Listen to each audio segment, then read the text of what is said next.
नमस्ते प्रणाम आप सभी के छोट भाई हम गाय गुरु जा। बहुत खुशी का बात बा कि कल शिवरात्रि हो और आप सभी के शिवरात्रि के ढेर सारा बधाई देते। और जल्द ही होली आए वाला बा, जबकि हम सुंदरम भैया बैठ के एगो हम लोग होली का सॉन्ग कर रहे हैं, जो अभी कुछ रिकॉर्डिंग हुआ है, कुछ बाकी है।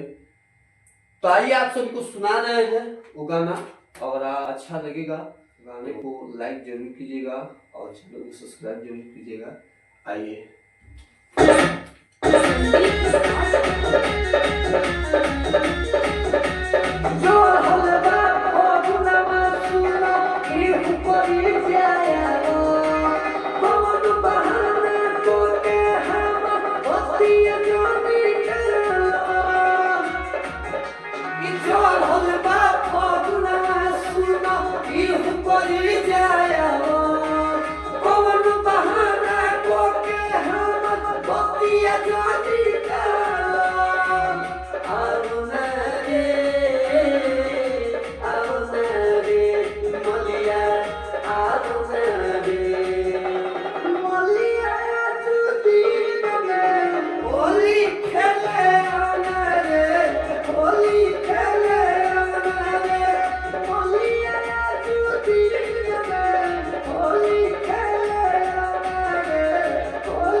और बात बताओ कि चाहते नहीं, जितना भी छोट कलाकार बनी हमारे, छोट बड़ या यूपी के रहे वाला बनी या बिहार के ही रहे वाला बनी या कोई और जिला से बनी, तो आंध्र प्रदेश से भी बनी, तो जहां से भी बनी इरोवेल लाइन खातिर स्टूडियो खुलल बटे।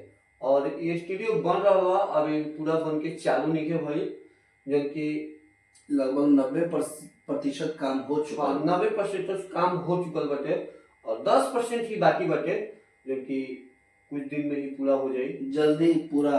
और रोज सलीम के स्टूडियो में आने की जरूर मौका मिली। और हम कहब कि स्टूडियो बनने के बाद आप सब आई, हमने स्टूडियो को शो बढ़ाई और बहुत बढ़िया बढ़िया सॉन्ग आई। और रोज सलीम से ये कहब कि बनने के बाद बन जाता तो आप सब हमारे से संपर्क करी। हमारा संपर्क नंबर है 77 390 11 620। और इस स्टूडियो का उद्घाटन जो होगा वो होली के गीत के साथ होगा। होली का गीत के साथ हम लोग का होली का गीत जो है वो बहुत जल्दी ही लॉन्च होने वाला है। दर्शकों के साथ आप सबके सामने जो है बहुत जल्दी ही आने वाला है। रोशन की जो गाना सुनी है ये एक आध 2 दिन में रिलीज हो जाए, जाना चैनल के माध्यम से देखा तो वही चैनल पर रिलीज हुई गाना ये।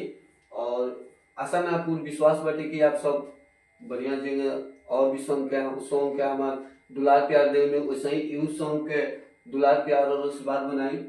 चलिए तब तक के वीडियो में समाप्त करते हैं।